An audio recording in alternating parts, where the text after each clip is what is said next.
Here we are, a few dusty barn finds. Up on the Nebraska border today near Republic, Kansas. This is a old abandoned farmstead, and when the guy quit farming, he collected old tractors. There's a few old barn find cars as well. Some of them 100 years old. Take you down the row.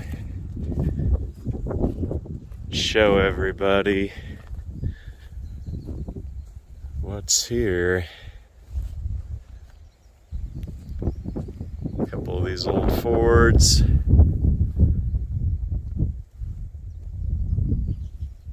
.700 was a competitor to Chevrolet's low cab forward. Both of these are about 1962 models. You can see the difference. The 700 had a lot bigger capacity to it. Has the Dayton wheels.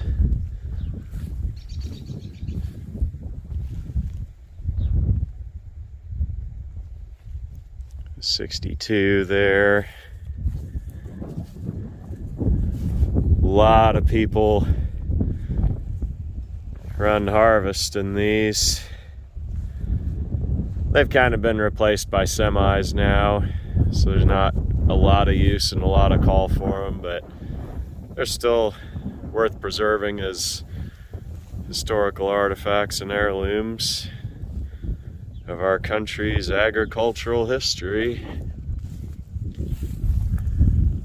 4230 John Deere.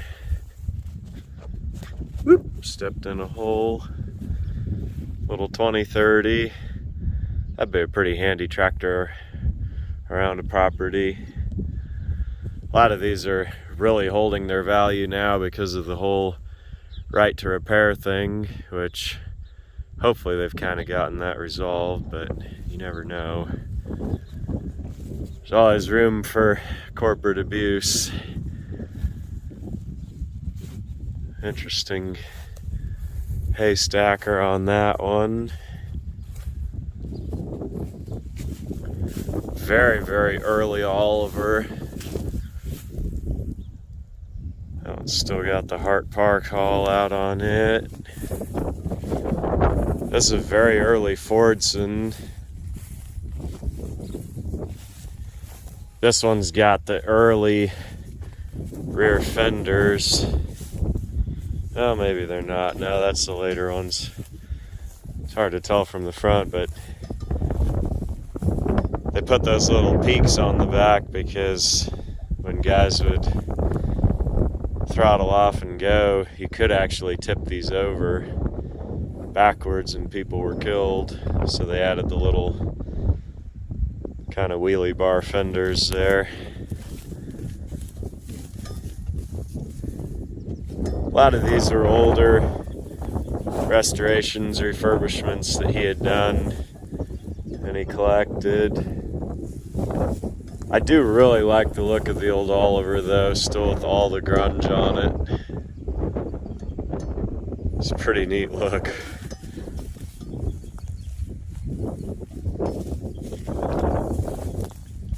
Little 440 John Deere crawler, kind of neat.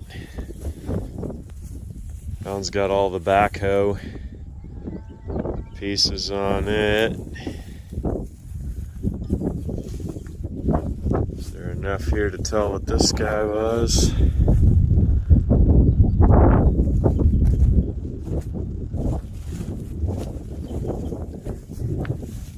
It's a bit of a what's it corner.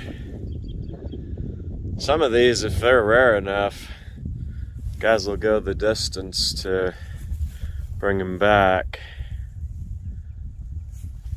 Some of these were victims of the scrap drives in World War II, and so they can be kind of rare to find now.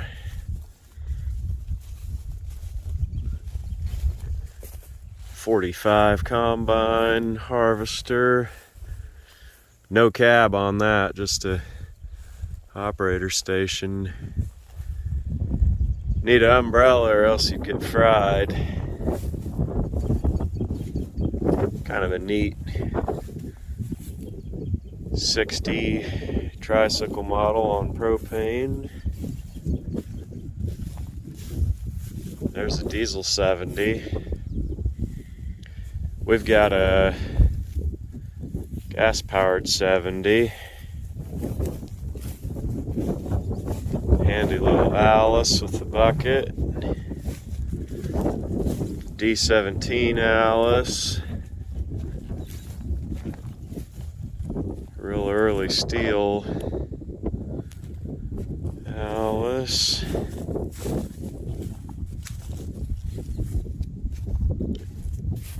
Exactly sure what this John Deere is. Probably a B.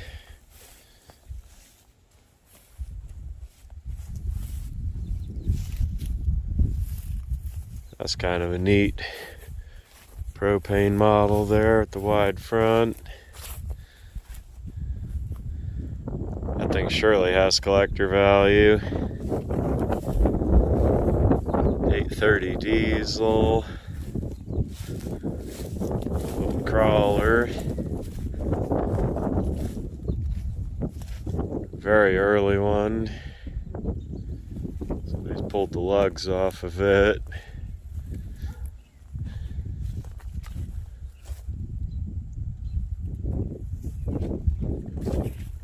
Two-cylinder model. Another one on propane.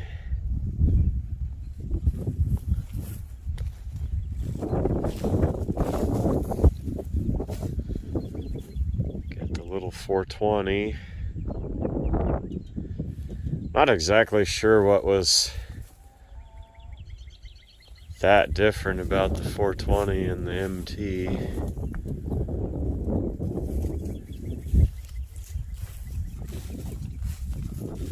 John Deere A. Oliver. Diesel model. With the extra tank on the front.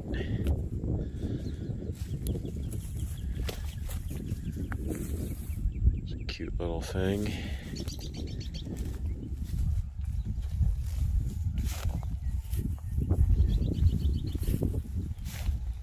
Some of these B parts. There's the M.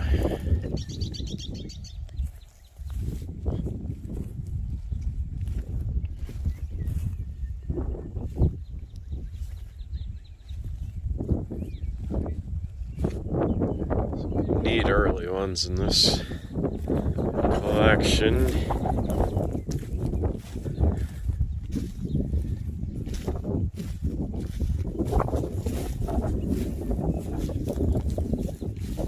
Propane case.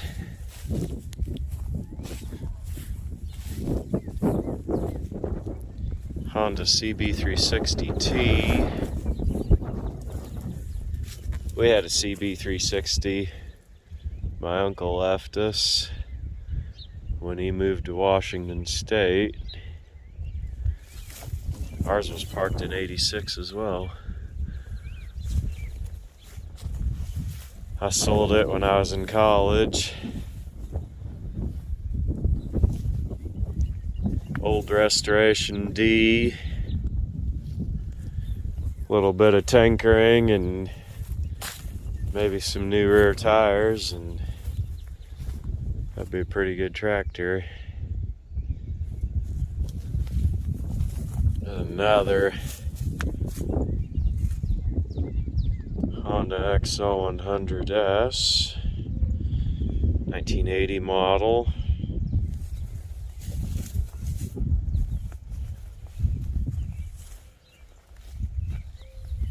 This old Deere looked like she'd been a runner. What is this? Kind of a sliding tracked scoop. Another what's it corner.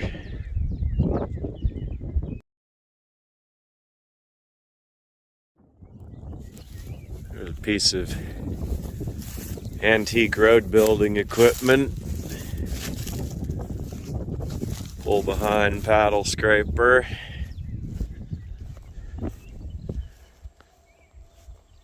Could hook something else on the back of there too. And this guy, HD9 Allis.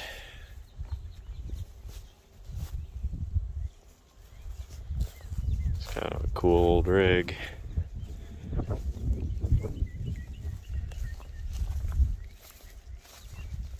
It's got the GM diesel with the blower. Pretty cool old unit.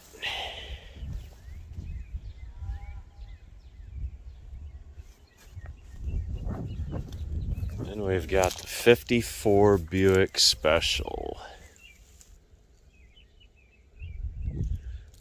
She's on the rough side.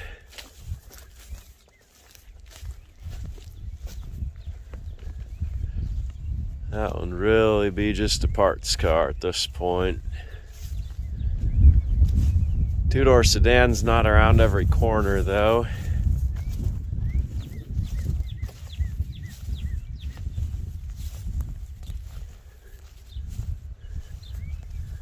Pretty good couch on the back of that one. Pretty good front end. Of course, the doors inoperable, I'm sure. Yep.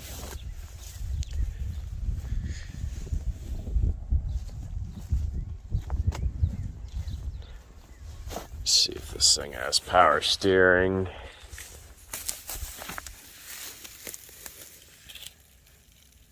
I would doubt it. This car sat where must have been some water through because it's got flood silt. A lot of good parts though.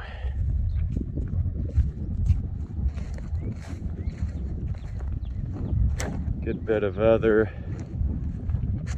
equipment out here, even some old horse-drawn.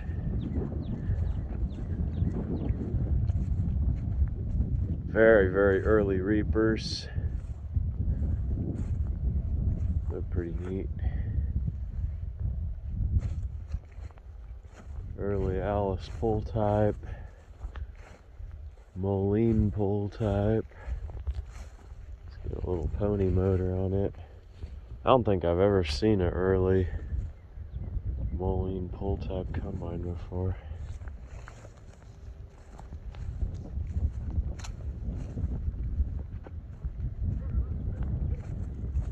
John Deere planter's in super nice shape.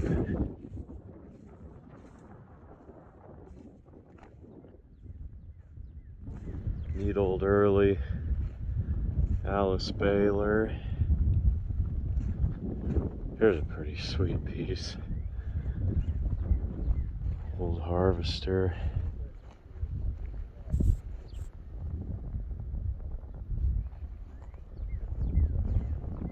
Wow. That thing's got a pretty nice rustic look to it. Very, very early piece.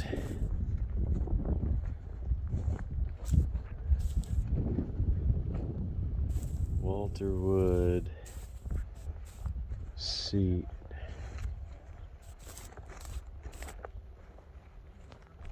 John Deere chuck wagon.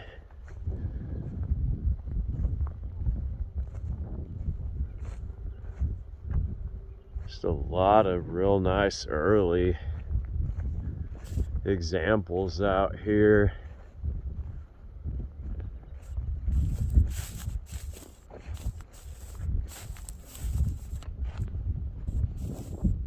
Arian's sled,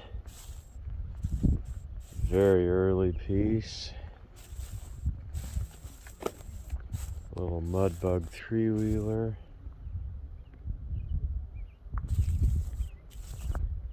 Gotta love them.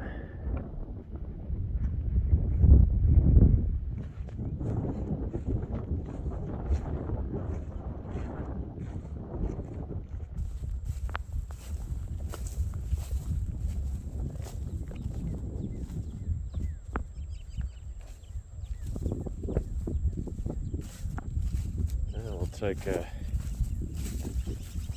look and see what kind of barn finds turned up over by the house. There's quite a collection of old farm primitives in here.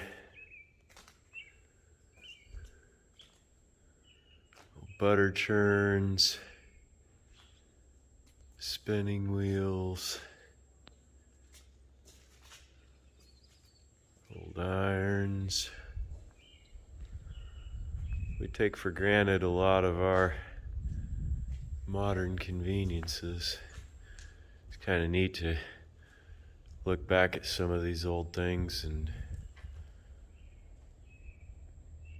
appreciate how far we've come.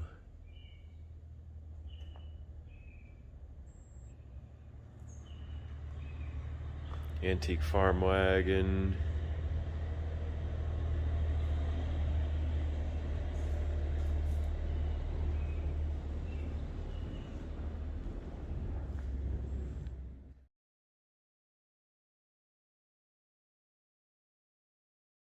Super neat piece. Got this vintage miniature case steam tractor.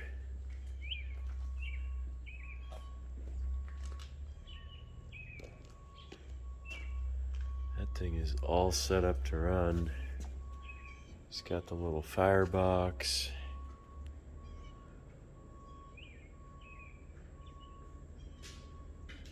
Look at the craftsmanship in that. How we doing? Doing well. How are you doing? Just floating along. Find anything you can't do without? Oh, we'll see, yeah.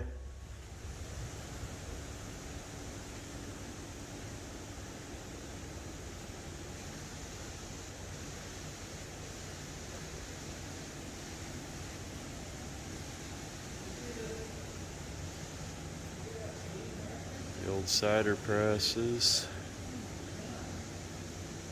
Crocks and water coolers and churn crocks.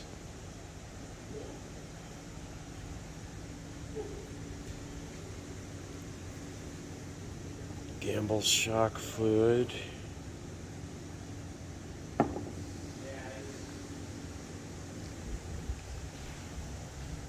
Got the pedal Jeep.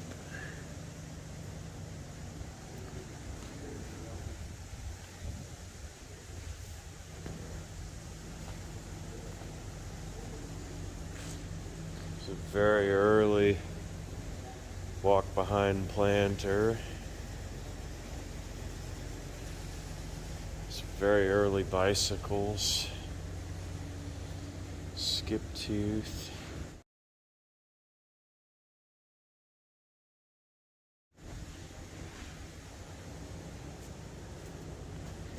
There's an Admiral, predecessor to the Schwinn. Unfortunately, that head badge is gone. It's a bit of a what's it corner.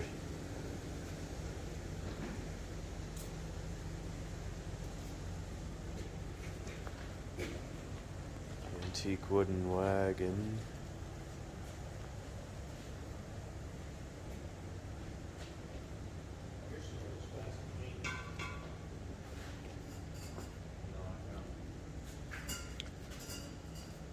Vintage Crosley engine. Little power units.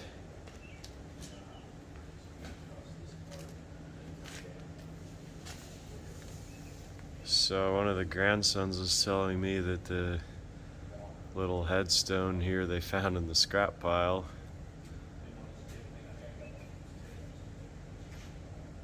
Frances died of diphtheria. She's 4 years old. And this was her little wagon. They said that when the parents died, they pulled this headstone out and put in matching ones. Somebody collects that type of old cemetery and funeral type stuff. Be a pretty good piece to have. Here we are, a few dusty barn finds. Little Crosley convertible. It's a pretty neat car. Looks like it's been accessorized with a Buick hood ornament. That's a truck grill guard that is supposed to just be in the center of a truck. It takes up the whole Crosley bumper.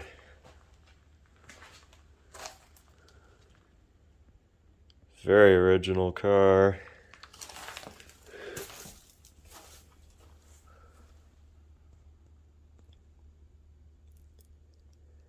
Quite the diminutive automobile. Of course, Crosley made refrigerators and radios and lots of other things besides just the cars.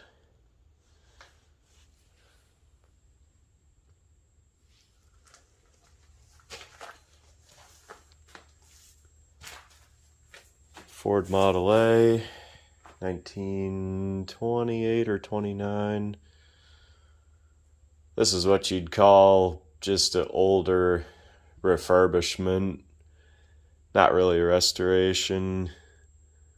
Just kind of took care of the mechanicals and left the bodywork how it was, and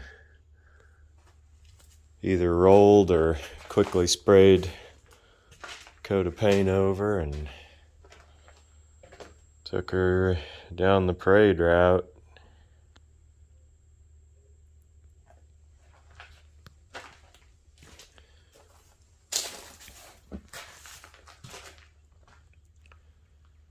Still, it's a far cry above something you'd drag out of a field anyway.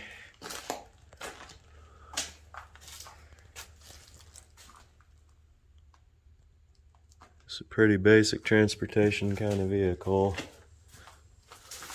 It's got the rumble lid.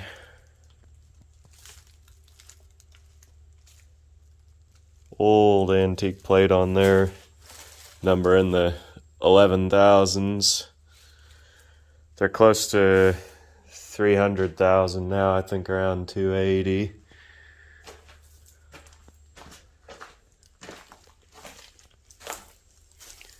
And this one here is a competitor to the Model T.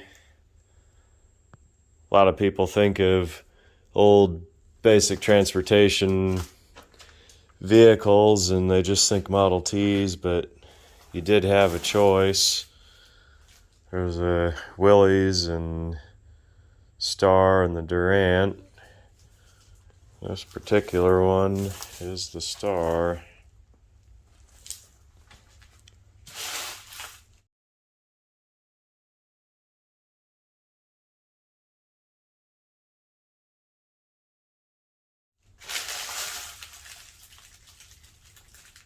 I guess they didn't call it the Willys, it was the Overland. Was the other model.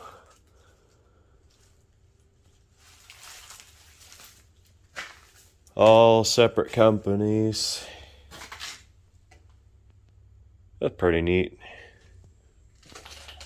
Have something that the average person wouldn't necessarily recognize.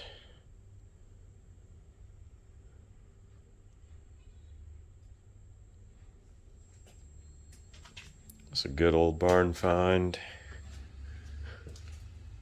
Kind of had my eye out for a 20s car at some point, but not quite the right time right now. little short on indoor storage space, and hate to take something like this out of a barn and leave it outside. So my dad will be up for this sale. I'll actually be down in Texas, but we'll see what these things bring. There's an obvious empty spot here in the barn, and that is where 59 Edsel sat. Now this car, they said, was parked in 1961 with 30,000 miles.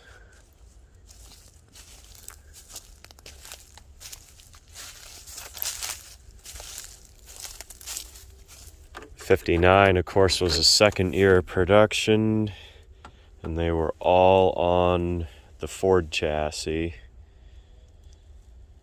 '59.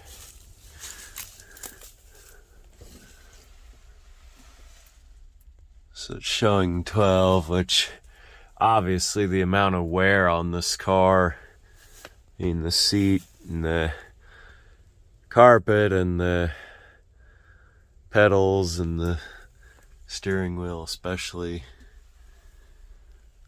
This thing's clearly turned over.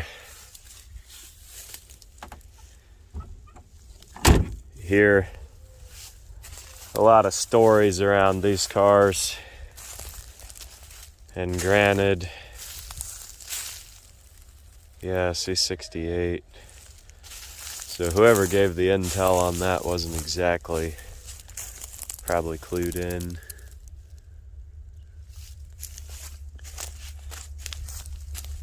I try and not hold that against people. Most of the time they're not car people, they just have a relative that has a collection or whatever, and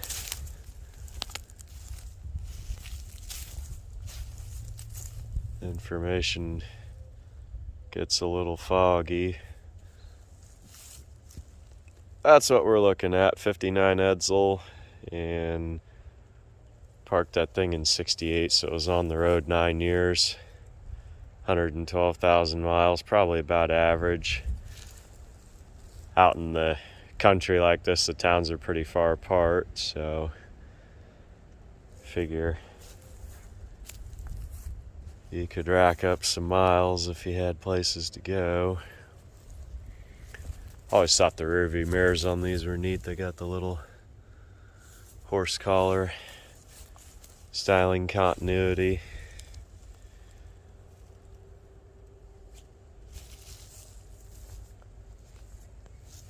'20s, '30s, '40s, '50s, '60s cars. You see about every 10 years they made such a leap in technology that people partly would trade them out because they were worn out around 100,000 miles in a lot of cases. But you think about the differences between a '59 and a '69, which would have been the new model year cars, introduced fall of '68. I mean, you could order disc brakes, you'd have 2-speed automatic in one of these versus more modern 3-speed.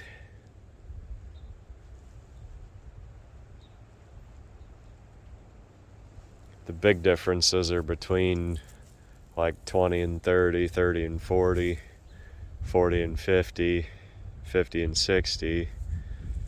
But you do see a lot of these old cars that at that 10-year mark, you could just trade into something that was so much more technologically advanced. My personal thinking is that really any truly useful innovations haven't really come after the last 30 years. I mean, after fuel injection, overdrive transmissions, and platinum spark plugs, that was kind of about it. call me old-fashioned, but any of the stuff you have on these cars, internet connectivity and touch screens and all that, it's just a bunch of nonsense. Doesn't really add anything to the vehicle. I mean, they argue it does, and it can be argued that it does, but to me, fuel injection, overdrive, platinum plugs, that was about the end of true innovation.